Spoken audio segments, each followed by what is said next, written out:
ನಮಸ್ಕಾರ ಸುವರ್ಣ ವೀಕ್ಷಕರಿಗೆ ರವಿಯ ನಮಸ್ಕಾರಗಳು.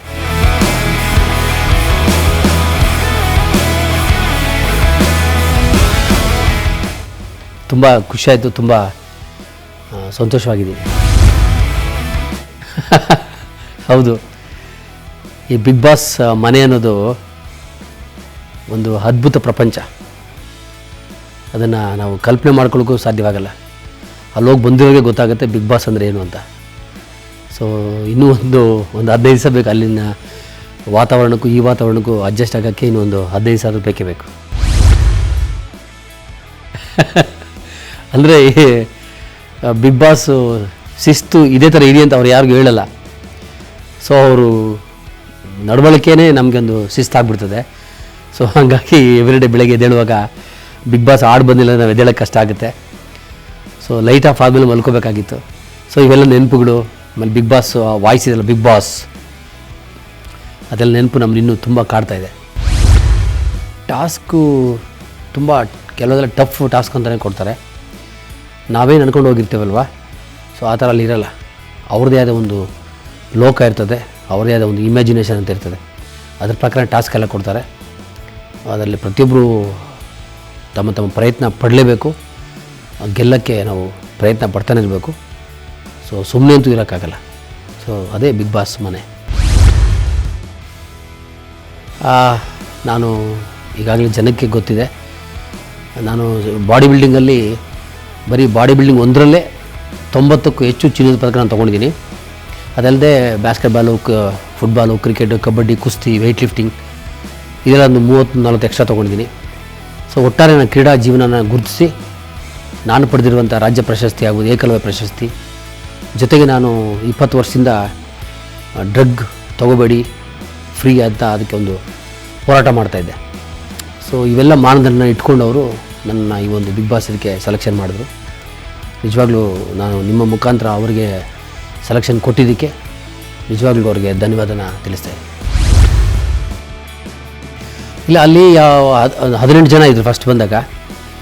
18 ಜನನು ಅವ್ರದ್ದೇ ಆದಂಥ ಒಂದು ಕ್ಷೇತ್ರಗಳಲ್ಲಿ ಸೊ ಅವ್ರೇನೋ ಸಾಧನೆ ಮಾಡಿ ಇಲ್ಲಿ ಬಂದಿದ್ದರು. ಸೊ ಅವರನ್ನು ಅರ್ಥ ಮಾಡಿಕೊಂಡು ಅವ್ರ ಜೊತೆ ಮಿಕ್ಸಪ್ ಆಗೋದಿದೆಯಲ್ಲ, ಅದೇ ದೊಡ್ಡ ಚಾಲೆಂಜ್. ಫಸ್ಟ್ ಒಂದು ಟಾಸ್ಕ್ ಅಂತ ಇರ್ತದೆ. ಅವ್ರನ್ನ ಅರ್ಥ ಮಾಡ್ಕೊಳ್ಳೋಕ್ಕೆ ನಮ್ಗೆ ಕಷ್ಟ ಆಗ್ತದೆ. ಯಾಕೆಂದರೆ ಅವರು ಯಾವ ಫೀಲ್ಡಿಂದ ಬಂದಿರ್ತಾರೆ, ಒಬ್ಬರನ್ನೊಬ್ಬರು ಮೀರಿಸೋರ ಥರ ಇರ್ತಾರೆ. ಎಲ್ಲರೂ ಗೆಲ್ಲೋಕ್ಕೆ ಬಂದಿರ್ತಾರೆ. ಸೊ ಯಾರೂ ಕೇಳಲ್ಲ. ಸೊ ಹಂಗಿರೋದ್ರಿಂದ ಅವ್ರನ್ನ ಅರ್ಥ ಮಾಡಿಕೊಂಡು ಅವ್ರ ಜೊತೆ ಮಿಕ್ಸ್ ಆಗೋದಿದೆಯಲ್ಲ, ಅದೇ ದೊಡ್ಡ ಕೆಲಸ ಫಸ್ಟ್. ಅಲ್ಲಿಂದ ನಮ್ಮ ಜರ್ನಿ ಪ್ರಾರಂಭ ಆಗುತ್ತೆ. ಅಲ್ಲಿ ಏನಾಗಿದೆ ಅಂದರೆ 18 ಜನಕ್ಕೂ ನಾನು ಹೊಸಬ. ನನಗೆ ಗೊತ್ತಿತ್ತು, ನಾನು ಆಲ್ರೆಡಿ ಭಾರತ ತಂಡಕ್ಕೆ 4 ಸತಿ ಕ್ಯಾಪ್ಟನ್ ಆಗಿದ್ದೆ, ರಾಜ್ಯ ತಂಡಕ್ಕೆ ಕ್ಯಾಪ್ಟನ್ ಆಗಿದ್ದೆ. ಹೀಗೆ 10 ಹಲವು ಅನೇಕ ಕ್ಷೇತ್ರಗಳಲ್ಲಿ ಕೆಲಸ ಮಾಡೋದ್ರಿಂದ ಸೊ ಅಲ್ಲಿ ಬಿಗ್ ಬಾಸ್ ಮನೆಯಲ್ಲಿ ಕ್ಯಾಪ್ಟನ್ ಅಂತ ಕೊಟ್ಟಾಗ ನನಗದೇನು ಹೊಸದೇನಲ್ಲ, ಬಟ್ ಅದು ಹೊಸ ಜವಾಬ್ದಾರಿ. ಅವ್ರಿಗೇನಾಗ್ತಾಯಿತ್ತು ಅಂದರೆ ನನ್ನನ್ನು ಇಲ್ಲಿ ಈ ನನ್ನ ಆಚೆ ಆಕ್ಟಿವಿಟೀಸಿಂದ ತೊಗೊಂಡು ಅದನ್ನು ಒಂದು ಇಲ್ಲಿನ ಒಂದು ಇದನ್ನು ಬಳಸ್ಕೊಂಡು ನಾನಲ್ಲಿ ಆ ಕ್ಯಾಪ್ಟನ್ಶಿಪ್ನ ರೂಲ್ ಮಾಡ್ತಾಯಿದ್ದೆ. ಸೊ ಅವ್ರಿಗೆಲ್ಲ ಅದು ಒಂಥರ ಒತ್ತಡ ಆಗ್ತಾಯಿತ್ತು, ಕತ್ತಿ ಸಿಗ್ದಂಗೆ ಆಗ್ತಾಯಿತ್ತು ಅವ್ರಿಗೆ.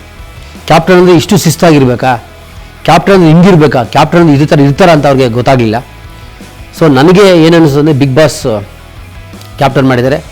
ನನ್ನ ಕೆಲಸ ಇಷ್ಟೇ, ಬಿಗ್ ಬಾಸ್ ಮನೇನ ಏನು ಕೆಲಸ ಕೊಟ್ಟಿದೆ ಅದನ್ನು ಶಿಸ್ತಾಗಿ ಮಾಡಬೇಕು. ಸೊ ಕ್ಯಾಪ್ಟನ್ಶಿಪ್ನ ಯಶಸ್ವಿಯಾಗಿ ಪೂರ್ಣಗೊಳಿಸಬೇಕು. ಅದರಲ್ಲಿ ಯಾವುದೇ ಲೋಪದೋಷ ಬರಬಾರ್ದು. ಕ್ಯಾಪ್ಟನ್ಶಿಪ್ ಅಂದರೆ ಹಿಂಗೇ ಇರಬೇಕು. ಯಾಕಂದರೆ ಫಸ್ಟ್ ಕ್ಯಾಪ್ಟನ್ ಅದು ಸೀಸನ್ 6ನೇದಲ್ಲಿ ಫಸ್ಟ್ ಕ್ಯಾಪ್ಟನ್ ನಾನೇ. ಸೊ ನಾನು ಏನು ಫೌಂಡೇಶನ್ ಹಾಕ್ತೀನಿ ಎಲ್ಲ ಬರೋ ಕ್ಯಾಪ್ಟನ್ಶಿಪ್ಗೆ ಅದೊಂದು ಒಂಥರ ಮಾರ್ಗದರ್ಶನ ಆಗಲಿ ಅಂತ ಏನು ಮಾಡಿದೆ, ತುಂಬ ಸ್ಟ್ರಿಕ್ಟ್ ಮಾಡಿದೆ. ತುಂಬ ಅವ್ರನ್ನ ಪ್ರಯತ್ನ ಪಟ್ಟೆ ನಮ್ಮ ಕ್ಯಾಪ್ಟನ್ಶಿಪ್ಪನ್ನು ಕೇಳಂಗೆ ಮಾಡೋಂಗೆ. ಜೊತೆಗೆ ನಾನು ಕ್ರೀಡಾಪಟುವಾಗಿರೋದ್ರಿಂದ ಅವರು ನನಗೋಸ್ಕರ 10 ನಿಮಿಷ ಟೈಮ್ ಕೊಡಲೇಬೇಕಾಗಿತ್ತು. ಬಂದಲ್ಲಿ ವ್ಯಾಯಾಮ ಮಾಡಬೇಕಾಗಿತ್ತು. ಸೊ ನಾನು ಬಿಡಲೇ ಇಲ್ಲ. ಎಲ್ಲರೂ ಬರ್ತಾಯಿದ್ರು, ವ್ಯಾಯಾಮ ಮಾಡ್ತಾಯಿದ್ರು. ಸೊ ನನ್ನ ಉದ್ದೇಶ ಅಷ್ಟೇ, ಎಲ್ಲರೂ ಕ್ರೀಡಾ ಮನೋಭಾವಕ್ಕೆ, ಕ್ರೀಡಾ ಸ್ಫೂರ್ತಿ ತುಂಬಬೇಕು ಅಂತ ಆಸೆ ಇತ್ತು. ಅದೇ ಥರ ನಾನು ಮಾಡಿದೆ. ನಿಜವಾಗ್ಲೂ ನನ್ನ ಕ್ಯಾಪ್ಟನ್ಶಿಪ್ ನನಗೆ ವೈಯಕ್ತಿಕವಾಗಿ ತುಂಬ ಖುಷಿ ಕೊಟ್ಟಿದೆ. ಸೊ ನೋಡಿದ್ರೆ ನೀವು ಹೇಳಬೇಕು, ನಿಮಗೇನು ಖುಷಿಯಾಗಿದ್ದರೆ ದಯವಿಟ್ಟು ಅದನ್ನು ನೀವೇ ನನಗೆ ಹೇಳಬೇಕು. ಅವರೊಬ್ಬರು ಅಂತಲ್ಲ, ಅಲ್ಲಿದ್ದಂಥ 18 ಜನ ಒಬ್ಬರೇ ಅಂತಲ್ಲ, ಎಲ್ಲರೂ ಅಷ್ಟೇ. ಫಸ್ಟ್ ನಾನು ನೋಡಿದ ತಕ್ಷಣ ಬಾಡಿ ಬಿಲ್ಡರ್ ಅಂದ ತಕ್ಷಣ ಅವ್ರಿಗೇನೋ ಒಂಥರ ಭಯದ ವಾತಾವರಣ ಸೃಷ್ಟಿ ಆಗ್ತದೆ. ನಾನು ಅವ್ರಿಗೆ ಹೊಡೆದು ಬಿಡ್ತೀನೇನೋ, ನಾನು ಅವ್ರಿಗೇನು ಭಯ ಹುಟ್ಟಿಸ್ಬಿಡ್ತೀನೇನೋ, ಏನೋ ಒಂಥರ ಅನ್ಕೋತಾರೆ. ಅದು ತಪ್ಪು ಕಲ್ಪನೆ. ಅದು ನಾನು ಬಾಡಿ ಬೆಳೆಸಿರೋದು ನನ್ನ ಕ್ರೀಡೆಗೆ, ನಾನು ಯಾರನ್ನೂ ಹೊಡಿಯೋಕ್ಕೆ, ಯಾರು ಎದುರಿಸೋಕ್ಕೆ ಅಥವಾ ಅವ್ರ ಊಟ ನಾನು ಕಿತ್ಕೊಂಡು ತಿನ್ಬಿಡೋಕ್ಕೆ ಅಂತಲ್ಲ. ಸೊ ನನಗೂ ಅಪ್ಪ ಅಮ್ಮ ಇರ್ತಾರೆ, ನನಗೂ ಅಕ್ಕ ತಂಗಿ ಇರ್ತಾರೆ, ನನ್ನಲ್ಲೂ ಒಂದು ಹೃದಯ ಇರ್ತದೆ, ಅದಕ್ಕೂ ಒಂದು ಫೀಲಿಂಗ್ಸ್ ಅಂತ ಇರ್ತದೆ. ಅದು ಯಾಕೆ ಅರ್ಥ ಮಾಡ್ಕೊಳ್ಳಿದೆ ಗೊತ್ತಾಗಲಿಲ್ಲ. ಸೊ ಅದೇ ಥರ ಕಾಮನಾಗಿ ಅವರು 18 ಜನನೂ ನನಗೆ ಭಯಪಟ್ಟರು. ನಾನು ಹೇಳ್ತಾ ಇದ್ದೆ ಎಷ್ಟೋ ಸತಿ, ಇಲ್ಲಮ್ಮ ನಾನು ಆ ಥರ ಅಲ್ಲ, ನನಗೂ ಅಕ್ಕ ತಂಗಿರೆಲ್ಲ ಇದ್ದರೆ ನಾನು ಎಲ್ಲ ಸೇರಿಸ್ಕೊಬೋದು, ಒಂದಾಗ್ಬೋದು ಅಂತ. ಆಮೇಲೆ ಅವ್ರಿಗೆ ಅವ್ರ ಇಮ್ಯಾಜಿನೇಷನಲ್ಲಿ ನಾನು ಇರಲಿಲ್ಲ ಅಂತ ಕಾಣ್ತದೆ. ಜೊತೆಗೇನಾಗುತ್ತೆ, ನಾನು ಯಾವತ್ತೂ ಊಟಕ್ಕೆ ಜಗಳ ಮಾಡಲಿಲ್ಲ, ಚಪಾತಿಗೆ ಜಗಳ ಮಾಡಲಿಲ್ಲ, ಉಪ್ಪಿಗೆ ಸಣ್ಣ ಉಪ್ಪಿಗೆ 3 ಸಲ ಜಗಳ ಆಗುತ್ತೆ, ಸಣ್ಣ 1 ಗ್ಲಾಸ್ ನೀರಿಗೆ ಜಗಳ ಆಗುತ್ತೆ. ಸೊ ನಾನು ಏನಕ್ಕೂ ಜಗಳ ಮಾಡಲಿಲ್ಲ. ಅವ್ರಿಗೆ ಏನಪ್ಪ ಬಾಡಿ ಬಿಲ್ಡರ್ ಆಗಿದ್ದಾರೆ, ಯಾವುದಕ್ಕೂ ಜಗಳನೇ ಮಾಡ್ತಾಯಿಲ್ಲ ಅಂತ. ಅದು ಅವ್ರಿಗೆ ಅನ್ನಿಸ್ಲಿಲ್ಲ. ನಾನು ಆಚೆ ಕಡೆ ಅದೇ ಥರ ಇದ್ದಿದ್ದು. ನಾನು ಏನಿಲ್ಲ ಅಂದ್ರೂ ಹಂಗೆ ಬದುಕ್ತೀನಿ, ಇದ್ದರೆ ಚೆನ್ನಾಗಿ ತಿಂತೀನಿ. ಸೊ ಆಮೇಲೆ ಸ್ಪೋರ್ಟ್ಸ್ ಮೆನು ಬಾಡಿ ಬಿಲ್ಡರ್ ಅಂತ ಅಷ್ಟೇ ಇಷ್ಟಿಷ್ಟು ತಿನ್ನಬೇಕು ಅಂತ ಎಲ್ಲೂ ರೂಲ್ಸ್ ಇಲ್ಲ. ಸೊ ನಾನು ಅಲ್ಲಿ ಅದೇ ಥರನೇ ಇದ್ದೆ, ನನ್ನನ್ನು ನಾನೇ ತೊಡಗಿಸ್ಕೋತಾ ಇದ್ದೆ. ಚಿಕ್ಕ ಚಿಕ್ಕ ಹುಡುಗರೆಲ್ಲರೂ ಅವರೆಲ್ಲನೂ ಒಂದು ಉಪ್ಪಿಗೋಸ್ಕರ ಬಾಯ್ ಬಡ್ಕೋತಾ ಇದ್ರು. ನಾನೇನು ಮಾಡ್ತಾಯಿರಲಿಲ್ಲ, ನನ್ನ ಪಾಡು ನಾನು ಇರ್ತಾಯಿದ್ದೆ. ಸೊ ಅವ್ರಿಗೆ ಅನ್ನಿಸ್ತಾ ಇತ್ತು ರವಿಯವರೇನು ಸ್ಟ್ರಾಟಜಿ ಮಾಡ್ತಾಯಿದ್ದಾರೆ, ಗೇಮ್ಗಳಿಗೇನೋ ಪ್ಲ್ಯಾನ್ ಮಾಡ್ತಾಯಿದ್ದಾರೆ. ಸೊ ರವಿಯವ್ರು ನಾವು ಅರ್ಥ ಮಾಡ್ಕೊಳ್ಳೋಕ್ಕಾಗ್ತಾಯಿಲ್ಲ ಅಂತೇಳಿ ಅವರವರೇ ಒಂದು ಗೊಂದಲ ವಾತಾವರಣ ಸೃಷ್ಟಿಯಾಗಿತ್ತು. ಬಟ್ ನಾನು ಹೆಂಗೆ ಆಚೆ ಕಡೆ ಇದ್ನೋ ಅದೇ ಥರ ಒಳಗಡೆನೂ ಇದ್ದೆ. ಅದೇ ನಾನು ಹಂಗೆ ತೊಡಗಿಸ್ಕೊಂಡು ಹಂಗೆ ಇದ್ದೆ, ಹಂಗೆ ಆಟ ಆಡ್ತಾಯಿದ್ದೆ. ಅಲ್ಲಿ ಏನಾಗಿದೆ, ಬಿಗ್ ಬಾಸ್ ಗಾಸಿಪ್ ಮಾಡೋದು ಯಾರಿಗೂ ಹೇಳಲ್ಲ, ಬಿಗ್ ಬಾಸು ನೀವು ಹೊಡೆದಾಡಿ ಅಂತ ಯಾರಿಗೂ ಹೇಳಲ್ಲ. ಸೊ ಅಲ್ಲಿ ಬಂದಿರೋ ಒಂದು ಸ್ಪರ್ಧಿಗಳಿರ್ತಾರಲ್ಲ, ಅವರು ಇಮ್ಯಾಜಿನೇಷನ್ ಮಾಡ್ಕೋತಾರೆ, ಕಲ್ಪನೆಗೆ ಹೋಗ್ತಾರೆ, ಕಲ್ಪನೆ ಒಂದು ಲೋಕಕ್ಕೆ ಹೋಗಿ. ಸೊ ನಾವು ಈ ಥರ ಗಲಾಟೆ ಮಾಡಿದ್ರೆ ಟಿ ವಿಲಿ ಕಾಣಿಸ್ಕೋತೀವಿ, ನಾವು ಈ ಥರ ನಮ್ಮನ್ನು ನಾವು ಮರೆತುಬಿಟ್ರೆ ಟಿ ವಿಗೆ ಬರ್ತೀವಿ. ನಾವು ಗಾಸಿಪ್ ಮಾಡ್ಕೊಂಡಾಗ ಅಥವಾ ಹುಡುಗಿ ಜೊತೆ ಏನೋ ಒಂದು ಫ್ಲರ್ಟ್ ಮಾಡಿದಾಗ, ಒಂದು ಹುಡುಗಿನ ಕೆಟ್ಟದಾಗ ಬೈದಾಗ ನಾವು ಟಿ ವಿ ಚೆನ್ನಾಗಿ ಕಾಣಿಸ್ಕೊಂಡ್ಬಿಡ್ತೀವಿ, ನಾವು ಇನ್ನೂ ಉಳ್ಕೋತೀವಿ ಅನ್ನೋ ಭಾವನೆಯಲ್ಲಿ ತುಂಬಿ ತುಳುಕಾಡ್ತಾಯಿದೆ ಅವ್ರಿಗೆ. ಸೊ ನಾವಲ್ಲಿ ಹೋಗಿರೋದು ಒಂದು ಗುರಿ, ಮೇನ್ ಗುರಿ, ನಾವು ಯಾವ ಥರ ಆಚೆ ಕಡೆ ಇದ್ದೀವೋ ಅದೇ ಥರ ಅಲ್ಲಿ ಇರಬೇಕು ಅಂತ ಒಂದು. ಎರಡನೇದು, ಆಟ ಚೆನ್ನಾಗಿ ಆಡಬೇಕು ಅಂತ ಇರೋದು. ಇದು ಎರಡು ನನ್ನ ಕಾನ್ಸೆಪ್ಟು, ನಾನು ಅಂದ್ಕೊಂಡು ಹೋಗಿದ್ದು. ಅಲ್ಲಿ ಅವ್ರೇನು ಮಾಡ್ತಾರೆ ಅಂದರೆ, ಆ ಥರ ಅಲ್ಲ. ದಿನದ 24 ಗಂಟೆ ಟಿ ವಿ ಮುಂದೆ ಕ್ಯಾಮ್ರಾ ಮುಂದೆ ಮಾತಾಡ್ತಾನೆ ಇರ್ತಾರೆ, ದಿನದ 24 ಗಂಟೆ ಜಗಳ ಮಾಡೋಕ್ಕೆ ಟ್ರೈ ಮಾಡ್ತಾ ಇರ್ತಾರೆ, ದಿನದ 24 ಗಂಟೆ ಗಾಸಿಪ್ ಮಾಡೋಕ್ಕೆ ಟ್ರೈ ಮಾಡ್ತಾ ಇರ್ತಾರೆ, ದಿನದ 24 ಗಂಟೆ ಇನ್ನೊಬ್ಬನ ತೇಜೋವಧೆ ಮಾಡೋಕ್ಕೆ ಪ್ರಯತ್ನ ಪಡ್ತಾ ಇರ್ತಾರೆ. ಸೊ ನನಗನ್ಸಿದ್ದು ಅದು ತಪ್ಪು ಅಂತ ನನಗನ್ನಿಸ್ತು. ನಾನು ಯಾವುದು ಗಾಸಿಪ್ ಮಾಡಲಿಲ್ಲ, ಯಾರ ಜೊತೆ ನಾನು ಪರ್ಸ್ನಲಿ ಅವ್ರಿಗೆ ಬೈದಿಲ್ಲ. ಸೊ ಯಾರಿಗೂ ನೋಯಿಸ್ಬೇಕು ಅನ್ನೋ ಉದ್ದೇಶ ನನಗಿಲ್ಲ, ಯಾಕಂದ್ರೆ ನನಗೂ ಅಕ್ಕ ತಂಗಿರಿದ್ದಾರೆ, ಅಪ್ಪ ಅಮ್ಮ ಎಲ್ಲರೂ ಇರ್ತಾರಲ್ವ. ಸೊ ನಾನು ಅವರೇ ನೋಯಿಸಿಲ್ಲ ಅಂದಮೇಲೆ ನಾನು ಅವ್ರನ್ನ ಯಾಕೆ ನೋಯಿಸ್ಲಿ. ಸೊ ನಾನು ಇನ್ನೊಬ್ಬರ ಬಗ್ಗೆ ನಾವು ಪರ್ಸ್ನಲಿ ಮಾತಾಡಬೇಕು, ನಮಗೊಂದು ಯೋಗ್ಯತೆ ಬೇಕು. ಅವ್ರು ನಮ್ಗೆ ತೊಂದರೆ ಕೊಟ್ಟಿಲ್ಲ, ನಾವು ಅವ್ರಿಗೆ ತೊಂದರೆ ಕೊಡೋಕ್ಕೆ ಯಾಕೆ ಅಂತ ನಾನು ಹೆಂಗಿದ್ದೀನೋ ಹಂಗೆ ಇದ್ದೆ. ಅವ್ರಿಗೆಲ್ಲರಿಗೂ ಏನು ರವಿ ಅವರು ನಂಗೆ ಯಾಕೋ ಡೌಟು ಅಂತ ಕೊನೆಯವರೆಗೂ ನನ್ನ ಮೇಲೆ ಅವರೊಂದು ಪ್ರಶ್ನಾತೀತನೇ ಆಗಿಬಿಟ್ಟೆ ನಾನು. ಇಲ್ಲ ಅವ್ರ ರದ್ದಲ್ಲೇ ಓಪನ್ ಅಪ್ ಆಗಲಿಲ್ಲ. ನನ್ನನ್ನು ಹತ್ರದ್ದು ನೋಡಿರೋರು, ನನಗೆ ಜಗತ್ತು ಗೊತ್ತಿರೋರಿಗೆ ನನಗೆ ಗೊತ್ತು ನಾನು ಅದೇ ಥರ ಇರೋದು ಅಂತ. ಒಂದು ನಿಮಗೆ ಈ ಸಂದರ್ಭದ ಮಾತು ಹೇಳ್ತೀನಿ. ಒಂದು ಇನ್ಸಿಡೆಂಟಲ್ಲಿ ಧನರಾಜ್ ಅಂತ ಪ್ರತಿಸ್ಪರ್ಧಿ ಜೈಲಿಗೆ ಹಾಕ್ಬಿಡ್ತಾರೆ. ನಾನು ಆವಾಗ ಜೈಲ್ ಹತ್ರ ನಿಂತ್ಕೊಂಡಾಗ ನಾನು ಅಳು ಬಂದುಬಿಡ್ತದೆ. ಹತ್ಬಿಟ್ಟು ನಾನು ಯಾರನ್ನೂ ಬೈಯಲ್ಲ, ಯಾರ ಜೊತೆ ಮಾತಾಡಲ್ಲ, ಅಲ್ಲಿ ಜೈಲದ ಕೂತ್ಕೊಂಡು ಹತ್ಕೊಂಡು ವಾಪಸ್ ಬಂದುಬಿಡ್ತೀನಿ. ಅದನ್ನು ನೋಡಿದಂತೆ ಎಲ್ಲ ಮನೆ ವಾತಾವರಣ ಎಲ್ಲ ಅನ್ಕೋತಾರೆ ಅಂದರೆ ರವಿ ನಾಟಕ ಮಾಡ್ತಾಯಿದ್ದಾರೆ, ಅದು ರವಿ ಅಳ್ತಾ ಇದ್ದಾರೆ. ಯಾಕೆ ನಾನು ಅವ್ರು ಅನ್ಕೋತಾರೆ, ಯಾಕೆ ಅಳ್ಬೇಕು ರವಿ ಅವರು, ಇಷ್ಟೊಂದು ಬಾಡಿ ಇಟ್ಕೊಂಡು ಇಷ್ಟು ದೊಡ್ಡ ವ್ಯಕ್ತಿ ಅಳ್ತಾ ಇದ್ದಾರಲ್ಲ ಅಂತ ಅವ್ರಿಗೆಲ್ಲರಿಗೂ ಒಂಥರ ನಾಟಕ ಥರ ಕಾಣಿಸ್ತದೆ. ಅದೇ ನಾನು ಹೇಳ್ತೀನಿ, ಇಷ್ಟು ದೊಡ್ಡ ದೇಹದಲ್ಲಿ ಒಂದು ಸಣ್ಣ ಪುಟ್ಟದ ಹೃದಯ ಇದೆ, ಅದಕ್ಕೂ ನೋವಾಗುತ್ತೆ. ಯಾಕಂದರೆ ಆ ಧನರಾಜನೋ ಒಂದು ಸ್ಪರ್ಧಿ, ನನ್ನ ಸ್ನೇಹಿತ 1 ನಿಮಿಷಕ್ಕೆ ಮೊದಲು ನನ್ನ ಜೊತೆ ಆಟ ಆಡ್ತಾ ಇದ್ದ. ಇದೆಲ್ಲ ಕಾಲೆಲ್ಲ ಕಿತ್ತೋಯ್ತು, ಇದೆಲ್ಲ ರಕ್ತ ಬಂತು. ಅವನು 6 ಬೊಂಬೆ ಹಿಡ್ಕೊಂಡ ಗೇಮಲ್ಲಿ, ನಾನು 5 ಬೊಂಬೆ ಹಿಡ್ಕೊಂಡೆ. ಸೊ ಕ್ಯಾಪ್ಟನ್ ಏನಾಯಿತು, ಅವರಿಗೆ ಕಳಪೆ ಪ್ರದರ್ಶನ ಅಂತ ಕೊಟ್ಟು ಜೈಲಿಗೆ ಹಾಕಿದ್ರು. ಅರೆ 1 ನಿಮಿಷದ ಮೊದಲು ನನ್ನ ಜೊತೆ ಇದ್ದ, ಈಗ 1 ನಿಮಿಷದ ಜೈಲಲ್ಲಿ ಇದ್ದಾನೆ ಅವನು. ಅದು ಫೇಕ್ ಜೈಲೇ ಆಗ್ಬೋದು, ಆದರೂ ಜೈಲೇ ಅಲ್ವಾ. ಅವಾಗ ಅಂದ್ಕೊಂಡೆ, ಇದೇ ಬಿಗ್ ಬಾಸ್, ಇದೇ ವಿಧಿ ಆಟ. ಬಿಗ್ ಬಾಸ್ ಯಾರಿಗೂ ಜೈಲಿಗೆ ಹಾಕಿ ಅಂತ ಹೇಳಲ್ಲ, ಯಾರಿಗೂ ಸಕ್ಕರೆ ತಿನ್ನಿಸಿ ಅಂತ ಹೇಳಲ್ಲ. ಸೊ ಎಲ್ಲ ನಮಗೆ ಕೊಟ್ಬಿಟ್ಟಿರ್ತಾರೆ. ಸೊ 1 ನಿಮಿಷಕ್ಕೆ ಅವ್ನು ಜೈಲಿಗೆ ಬಂದುಬಿಟ್ಟ. ನನಗೆ ಅವ್ರು ತುಂಬ ದುಃಖ ಆಗಿ ಅಂದ್ಕೊಂಡೆ. ಸೊ ಅದನ್ನು ಕೂಡ ಅವರು ನಾಟಕ ಅಂದ್ಕೊಂಡ್ರೆ ನಾನು ಏನೂ ಮಾಡೋಕ್ಕಾಗಲ್ಲ. ಕಪ್ಪು ಗೆಲ್ಲಬೇಕು ಅನ್ನಂಗಿದ್ರೆ ಈ ಶಕ್ತಿಗೆ ನೋಡಿ 4 ಜನ ಹೊಡಿಯೋಕ್ಕಾಗಲ್ವಾ, 5 ಜನ ಎತ್ತಿ ಬಿಸಾಕ್ಬೋದು ಹಿಂಗೆ. ಅದು ನಾನು ಆಚೆ ಕಡೆನೂ ಮಾಡಲ್ಲ, ನನ್ನ ಮನೇನೂ ಮಾಡಲ್ಲ, ನನ್ನ ಹೆಂಡತಿ ಮಕ್ಕಳ ಮೇಲೆ ಆ ಥರ ನಾನು ತೋರಿಸಲ್ಲ. ಸೊ ಬಿಗ್ ಬಾಸ್ ಮನೇಲಿರೋ ಅವ್ರ ಮೇಲೆ ಯಾಕೆ ನಾನು ತೋರಿಸ್ಲಿ, ಕಾರಣ ಇಲ್ಲಿ ನಾನು ತೋರ್ಸೋಕೆ ಹೋಗಲಿಲ್ಲ. ಸಂದರ್ಭಕ್ಕೋಸ್ಕರ ನಾನು ಕಾಯ್ತಾ ಇದ್ದೆ. ನನ್ನ ಮೇಲೆ ಸಂದರ್ಭ ಬೇಕು ಅಂತ ಬಂದಾಗ ನಾನು ನನ್ನ ಶಕ್ತಿ ಪ್ರದರ್ಶನ ಮಾಡ್ತಾಯಿದ್ದೆ. ಎಲ್ಲರೂ ಇಷ್ಟ ಆದರು. ಎಲ್ಲರೂ ತುಂಬಾ ಇಷ್ಟ. ಆದರೆ ತುಂಬ ಇಷ್ಟ ಅಂತಂದರೆ ಇನ್ನೂ ಜಾಸ್ತಿ ಇಷ್ಟ ಆದರೆ ನನಗೆ ಮುರಳಿ ಅವರು ತುಂಬ ಇಷ್ಟ. ಕಾರಣ ಅಂದರೆ ಮುರಳಿಯವರ ಒಂದು ಮೆಚೂರ್ಡ್ ಏಜ್ ಇರ್ಬೋದು, ಅವರು ಬೆಳೆದು ಬಂದ ರೀತಿ ಇರ್ಬೋದು, ಅವ್ರ ಮನೆ ವಾತಾವರಣ ಇರ್ಬೋದು, ಒಂದು ಅವರಲ್ಲಿರೋ ಒಂದು ಒಳ್ಳೆತನ ತುಡ್ತಾ ಇತ್ತು. ನನಗೂ ಅವ್ರಿಗೂ ಸೇಮ್ ಮ್ಯಾಚ್ ಆಗ್ತಾಯಿತ್ತು. ಹಾಗಾಗಿ ನನಗೆ ಮುರಳಿಯವ್ರು ಕಂಡ್ರೆ ಸ್ವಲ್ಪ ತುಂಬಾ ಜಾಸ್ತಿ ಇಷ್ಟ ಆಯಿತು. ಅಲ್ಲಿ ತುಂಬ ಇಷ್ಟಪಡೋಕ್ಕೆ ಅಲ್ಲಿ ಯಾರೂ ಇಷ್ಟಪಡೋದು ನಡ್ಕೋತಾ ಇರಲಿಲ್ಲ. ತುಂಬ ಹೇಟ್ ಮಾಡೋಕ್ಕೆ ಎಲ್ಲರೂ ಅದೇ ಹೇಟ್ ಮಾಡೋಕ್ಕೆ ನಡ್ಕೋತಾ ಇದ್ರು. ಒಬ್ಬರು ಇಬ್ಬರು ಅಂತ ಹೇಳೋಕ್ಕಾಗಲ್ಲ. ಅವ್ರೇನು ಗೇಮ್ ಆಡ್ತಾಯಿದ್ದಾರೆ, ಕಿರ್ಚಾಡ್ತಾ ಇದ್ದಾರೆ, ಬೇಕು ಅಂತ ಮಾಡ್ತಾರೆ. ಯಾಕೆ ಅಂತ ನನಗೆ ಕನ್ಫ್ಯೂಷನ್ ಆಗೋದು. ಸೊ ಹಂಗಿರೋದು ಹೇಟ್ ಮಾಡೋಕ್ಕೆ ನನಗೆ ಅಲ್ಲಿ 13 ಜನ ಹೇಟ್ ಮಾಡ್ಬೋದು, ಇವರೇ ಅಂತ ಪರ್ಸನಲ್ ಏನು ಹೇಳೋಕ್ಕಾಗಲ್ಲ.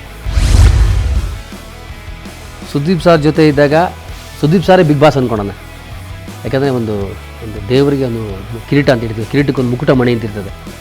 ಸೊ ಬಿಗ್ ಬಾಸ್ ಅನ್ನೋದೇ ಅದ್ಭುತ ಪ್ರಪಂಚಕ್ಕೊಂದು ಕಿರೀಟ ಇಟ್ಟರೆ ಅದೇ ಸುದೀಪ್ ಅವರು ಅಂತ ಹೇಳ್ಬೋದು. ಅಷ್ಟು ಅಚ್ಚುಕಟ್ಟಾಗಿ ನಡೆಸ್ಕೊಡ್ತಾರೆ. ಸೊ ಅವ್ರನ್ನ ನೋಡಿದ ತಕ್ಷಣ ನಿಜವಾಗ್ಲೂ ಒಂದು ಒಂದು ಒಂದು ಅಣ್ಣ ತಮ್ಮದ ಥರ ಫೀಲಿಂಗ್ ಆಯಿತು. ಸೊ ಅವ್ರು ನೋಡಿದ ತಕ್ಷಣ ನನಗೆ ತುಂಬ ಖುಷಿಯಾಗಿ ಅವ್ರದ್ದು ಎಲ್ಲ ನನ್ನ ಮನಸ್ಸಿನ ಭಾವನೆ ಶೇರ್ ಮಾಡಿಕೊಂಡೆ. ಸೊ ಅವ್ರು ಕೇಳ್ತಾರೆ, ರವಿ ಅವರು ಇಷ್ಟು ನಗ್ತಾ ಇದ್ರಲ್ವ, ಒಳಗಡೆ ನಕ್ಕಿಲ್ಲ ಅಂತ. ನಾನು ಅವ್ರಿಗೆ ಹೇಳಿದೆ, ಸರ್ ಒಳಗಡೆ ನಗೋದನ್ನು ಕೂಡ ಅವ್ರು ತಪ್ಪು ಅಂತ ಅರ್ಥ ಮಾಡ್ಕೋತಾರೆ. ನಗೋದನ್ನು ಕೂಡ ಅವರು ಗೇಮ್ ಸ್ಟ್ರಾಟಜಿ ಅಂತಾರೆ. ಕೂತಿರೋ ತಪ್ಪು, ನಿಂತಿರೋ ತಪ್ಪು, ಮಲಗಿದ್ರೆ ತಪ್ಪು ಅಂತಾರೆ.